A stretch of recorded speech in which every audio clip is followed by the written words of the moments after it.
The Murphree brood are known for being unbelievably cruel and territorial and can perhaps best be described as horribly inbred yokels who murder, loot and pillage all over, owing to their physical deformities and brutal acts of violence. They rarely wear shirts and are considered by some to be more akin to a horde of animals or savages rather than an actual criminal gang. The gang does not appear to have a coherent ideology like the Lemoine Raiders or the Del Lobo gang, but rather seem intent on controlling the local area and keeping the populace in terror. The Murphree brood have a number of similarities to Boone Helm, infamously known as the Kentucky Cannibal. Helm was known to be a troublesome individual, who briefly ran a six-man gang. Helm was notorious for robbing people and consuming their flesh, and showing little to no remorse for his actions. Murphrees are unusually durable compared to other human NPCs, being observed surviving point-blank shotgun blasts, and in some cases even headshots with lesser firearms. The Murphree brood do appear to have a particular dislike of city folk, as they are often seen robbing people who come from the larger cities in the east. In addition,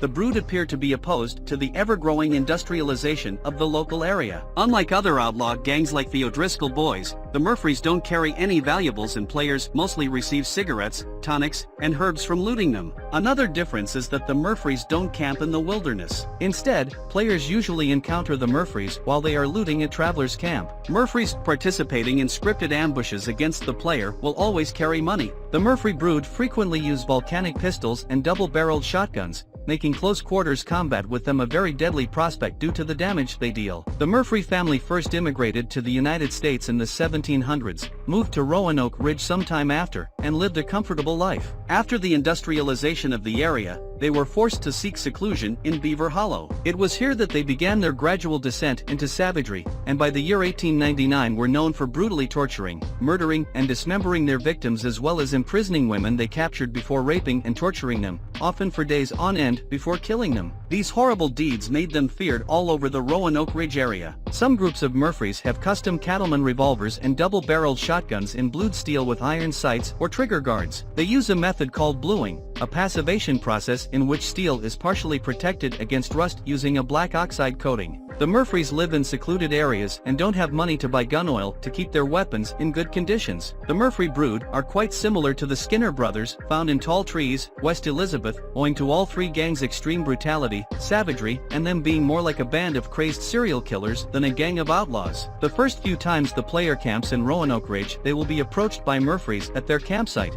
who will then attempt to intimidate them into staying away from the area. Any horses originally in the possession of the Murphrees will be covered in various wounds and other signs of mistreatment, suggesting they either do not care for their animals or that their cruel actions extend to more than just people. The Murphree brood still survive after the fall of Beaver Hollow and often launch attacks against Arthur thereafter. This includes sending a flaming cart down upon him, before attacking him en masse, attempting to bring him down with sheer numbers. However, it never fully regains the strength it once had. A large portion of the Murphree brood still exist by 1907, with seemingly little action made by the local law enforcement against them over the years. Their largest presence is seen at Beaver Hollow, which they have since retaken after the Van der Linde gang were forced to flee. They may attack John if he camps in the area, or appear elsewhere, but these encounters seem to occur slightly less frequently. The Laramie gang are paid thugs used by rich families looking to buy more land. If the current landowner doesn't sell, then the Laramie gang will find a solution. They start with intimidation, but will happily do anything to make sure they receive their payment.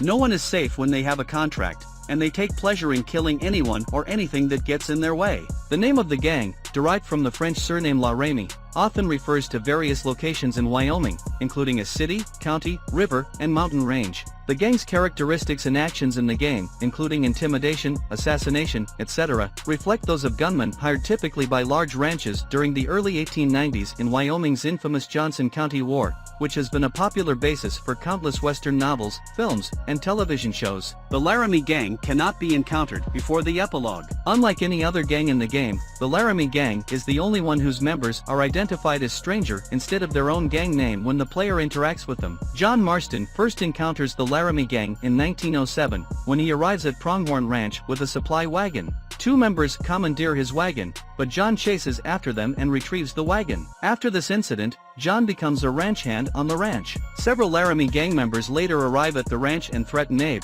but John intervenes and beats up their leader in a fistfight, causing him and the others to flee. In retaliation, the Laramie gang attacks the Pronghorn Ranch a few days later, killing 2 workers, stealing the cattle, and setting several buildings on fire. This results in John, Tom Dickens, and Abe assaulting Hanging Dog Ranch, where the gang is hiding. After all the gang members at the ranch are killed, John confronts and executes their leader. Despite the elimination of most of its members, the Laramie gang continues to be active in certain parts of the map. They occupy Hanging Dog Ranch and will attack the player on sight if they approach them. They can occasionally be encountered around Big Valley as well, where they will also be hostile. Despite only being active in Big Valley, their gang photo depicts them in New Austin. This may be a developer oversight, or it could imply the gang was supposed to appear in New Austin as well. In newspapers, they are called the Laramie Corporation. The name is a reference to the Wyoming Stock Growers Association, which became a powerful economic and political force with corporate-like interests by the 1890s. The association often hired groups of gunmen, ostensibly to eliminate cattle rustlers, but also more pointedly to attack small farms and independent ranches. The Lemoine Raiders are made up of both Confederate veterans and recruited, disenfranchised young men with reactionary views. As a result, they are deeply racist, anti-government, and have a bitter desire for revenge against the North. Structured like a militia, the group initially formed up as a neo-Confederate organization that was appreciated by locals before they became nothing more than a nuisance, terrorizing the town of Rhodes and on a much smaller scale St. Denis being more feared than respected. They are involved in numerous rackets, from trading moonshine with the Braithwaite family, among various other illicit goods, to selling arms to buyers in South American countries. The Lemoine Raiders share similarities with the real-life Quantrill's Raiders, a pro-Confederate militia active during the American Civil War of which Jesse James and his brother, Frank James, had served as members of. Additionally, a letter that can be looted from the corpse of a Lemoine Raider in a random encounter alludes to the Lawrence Massacre, an infamous raid conducted by Quantrill's Raiders on August 21, 1863, in which the group attacked the town of Lawrence, Kansas, targeting Unionists, abolitionists, and freedmen. They also resemble the real-life white supremacist paramilitary groups, the White League and Red Shirts, in several respects. Both also had veteran soldiers of the Confederacy in its ranks and focused on attacking those who they perceived as against their cause, such as African Americans, whites who supported the Republican Party in the South, and Northerners. Just like the Lemoine Raiders, their origins were initially well received. Outlaws by nature, the group is also violent, being known for murders and robberies of Northerners, government officials, and law-abiding citizens alike throughout Lemoine. They are extremely territorial and vengeful, prone to launching retributions against those who antagonize them. Their superior arms and training make them more dangerous than most gangs, as they will organize effective ambushes against the player instead of chaotically attacking them on sight. The Lemoine Raiders are first encountered when Sheriff Lee Gray sends Dutch, Arthur, and Bill to accompany Archibald McGregor in shutting down one of their moonshining operations. The assault is successful, and the Van der Linde gang take the moonshine for themselves. Around the same time, Arthur and Sadie have their wagon stopped by several Lemoine Raiders who wish to rob them.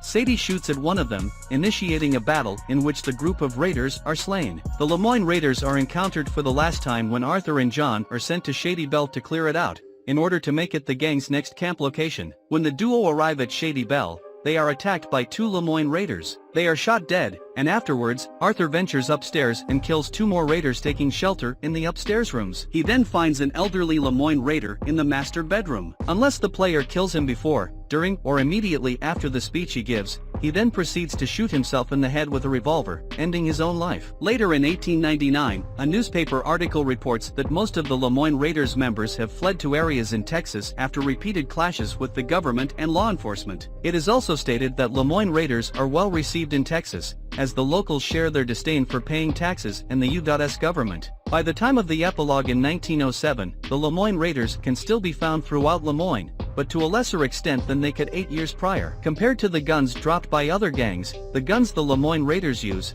especially those belonging to older and possibly veteran members, are much less likely to be worn and may even be pristine. This is due to most of the veteran members' prior time in the Army, which was likely who taught them how to properly maintain their weapon.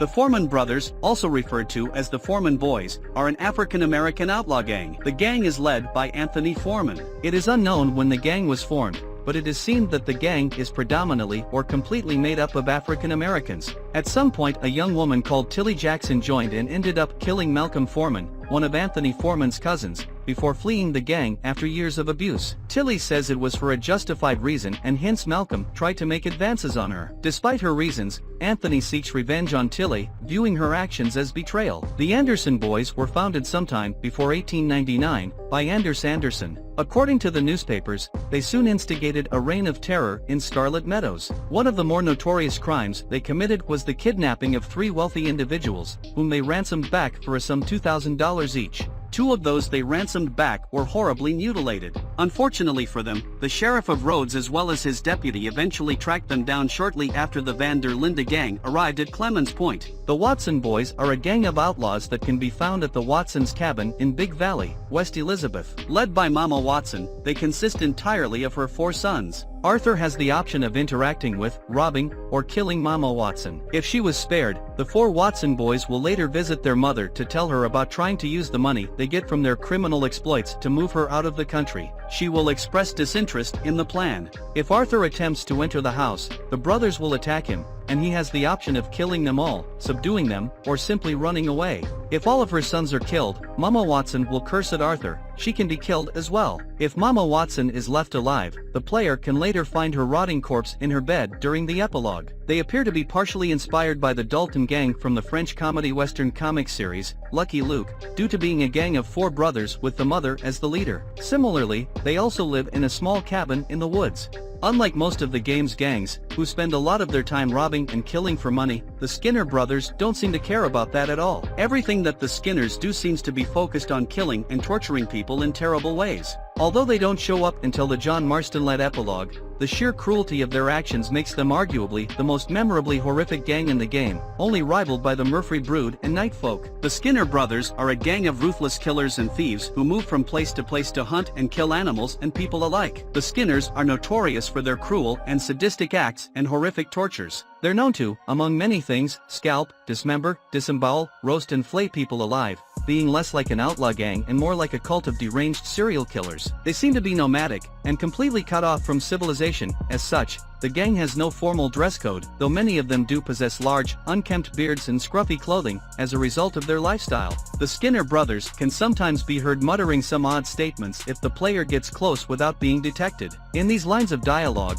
the Skinners discuss hoping that their murders impress someone, with the implication being that they're speaking of some higher power. What the Skinner brothers believe they will receive from their higher power for their killings is not made clear in Red Dead Redemption 2. They seem concerned about displeasing it, but their plans never include anything but wanton slaughter, so they clearly believe that is what the being they worship wants. Also, unlike most gangs, they have no base of operations on account of their nomadic lifestyles, instead living in primitive camps, either their own, or one seized from their victims. According to Charles Smith, the Skinner brothers arrived in the Tall Trees, West Elizabeth around 2 years before 1907 and have been terrorizing people in the area ever since. Members of the gang can be encountered as hostile enemies in several gang hideouts, and during stranger missions and random encounters. Known members are Otis Skinner and Elias Green. Both are wanted dead or alive and, as such, they can either be killed or captured by John Marston. If the latter option is chosen, they will be publicly hanged in Blackwater. The Skinner brothers perform sadistic acts on their victims similar to that of the Murphree Brood gang, which are located in Roanoke Ridge, as well as the Night Folk. All 3 gangs horrifically mutilate, torture and murder their victims and often attack and kill people seemingly just for the enjoyment of it.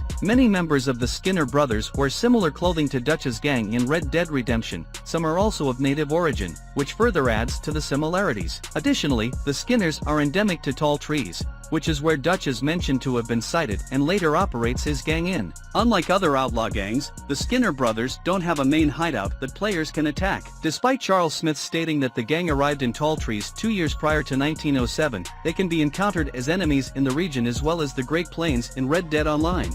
The Night Folk are a group of voodoo-esque killers who live in and around the swamps of Bayou Nua and Blue Water Marsh. They attack people by setting up traps at night and then rob, loot, and pillage everything of value before murdering their victims in extremely gruesome ways. They only use bows and melee weapons and wear tattered, torn, and heavily worn clothes, and at other times they can be found covered in dirt, for camouflage, or white paint and wearing primitive, handmade clothing. They do not speak but seem to communicate in a language of clicking and hissing. While the Night Folk are known to stage attacks during the daytime, they have a much heavier presence during nighttime. Evidence of rituals performed by the night folk can be found in various places of the map, such as Butcher Creek. A pentagram can be seen here at night, and in West Elizabeth, there is a ritual site which possesses the same sigils that can be seen around their other territories such as Lac. The night folk are among the only 4 enemies in the game that can kill a player in a single hit, regardless of their statistics. The other 3 include the Vampire, the Hermit, and Sheriff Freeman. The Del Lobo gang is an outlaw gang, appearing as minor antagonists in Red Dead Redemption 2, and as major antagonists in Red Dead Online. The Del Lobo gang consists of mostly Mexican men who are outlaws, exiles, or opportunists. The dispute between Mexico and America has brought this gang to the town of Thieves Landing, which they use as their main base. Here, they steal, fight, and often kill people. Though the gang is mostly comprised of Mexicans, and seem to be in conflict with the US government over long-standing tensions after the Mexican-American War, somewhat parallel to the Lemoine Raiders, who are similarly at odds with the government over the Civil War, they appear to allow Americans into their ranks. American members can sometimes be seen throughout New Austin, alongside their Mexican counterparts. While their main base is the notorious Thieves Landing, they also operate out of Fort Mercer, a long-abandoned American military base in Rio Bravo, the village of Twin Rocks, the old mining settlement known as Gaptooth Breach, and the abandoned farm of Solomon's Folly. The Del Lobo gang in several respects resembles the real-life Five Joaquins gang. Similarly, it was perceived to have been led by predominantly Mexico-born men who were family members. Throughout 1899 and 1907, the Del Lobos can be seen terrorizing New Austin with robberies and town raids, while facing very little resistance due to the cholera outbreak and subsequently a lack of law enforcement in the region. A newspaper article mentions how Del Lobos terrorize Valentine and Strawberry. While they can be seen assaulting Valentine in Red Dead Online during the story mission Bring a Goddamn Posse, members of the gang cannot be encountered near Strawberry. The Del Lobos are the most widespread gang featured in Red Dead Redemption 2 and Online, as they appear to have a presence in all 5 states. They are most common in New Austin. A random conversation can be heard between Del Lobo members where some of them are thinking of heading back to Mexico and possibly working for the army, while some would opt to stay in the US. The group of Del Lobos that the player encounters east and south of Armadillo have custom handguns and rifles with gold-plated parts, ebony grips, and expensive varnishes. The Del Lobos are the only group of NPCs in Red Dead Redemption 2 known to throw dynamite and fire bottles at the player. These weapons can also be looted from their corpses. The Del Lobos' method of breaking their leader, Cortez, out of the Rhodes jail is identical to the one used by Dutch van der Linde to free Arthur Morgan, if he manages to get incarcerated there. The O'Driscolls have been around for about a decade as of 1899, having first emerged around the early days of the Van der Linde gang. After Dutch van der Linde killed Colm's brother, a long-standing rivalry arose between the 2 gangs. The O'Driscolls managed to attract many young men into their ranks, and thanks to their large quantity of members, covered a lot of territories. The O'Driscoll boys in several respects resemble the real-life Dalton gang, sometimes known as the Dalton Boys or Dalton Brothers, and its successor, the larger Doolin Dalton gang, regarded as the original Wild Bunch, which in turn was a separate entity entirely from Butch Cassidy's Wild Bunch. These 1890s-era gangs were recognized for the Irish heritage of many of their leaders and members, as well as for their violent exploits and deaths. Colm O'Driscoll is said to prefer quantity over quality when it comes to recruitment, so standards to join the gang are very low. All that is needed to qualify for membership is for one to be able to operate a gun, to ride a horse, and to plunder and pillage without thought. The leadership's loyalty to their men is no different. Every individual member is expendable, and Colm appears to have a knack for easily finding replacements for the men he has lost. This makes the O'Driscoll boys very much the polar opposite of the Van der Linde gang. While the latter is small, it is a tight-knit group filled with some of the most prolific criminals and gunslingers of the time. The former, meanwhile, is just a huge horde of poorly equipped and trained nobodies, who only really have their sheer numbers as an advantage. While most of the gang seems to be American, a significant portion of it is made up of Irish immigrants who have strong accents and common Irish names such as Patrick and Seamus. Indeed, Colm himself appears to be of Irish descent, and the gang's color seems to be green, which is often associated with Ireland. The gang is ruthless and has no qualms about murdering innocents, including women and children. The O'Driscoll boys is the only gang that simultaneously has camps and hideouts in more than one territory, West Elizabeth and New Hanover, which stands testament to the gang's large size. They are the only gang that will incur a wanted level if their bodies are seen. This is most likely a bug. The O'Driscolls are greatly weakened by their constant battles with the Van der Linde gang. the relentless hunts by law enforcement, and the death of Colm. The last of the O'Driscolls are eliminated by Sadie Adler and Arthur Morgan by request of the former. The last O'Driscoll left is Tom himself, who was stabbed viciously and killed by Sadie, as he was the one who murdered her husband. This skirmish spells the end for the O'Driscoll boys, with their remaining leader and members all eliminated, thus wiping them out for good.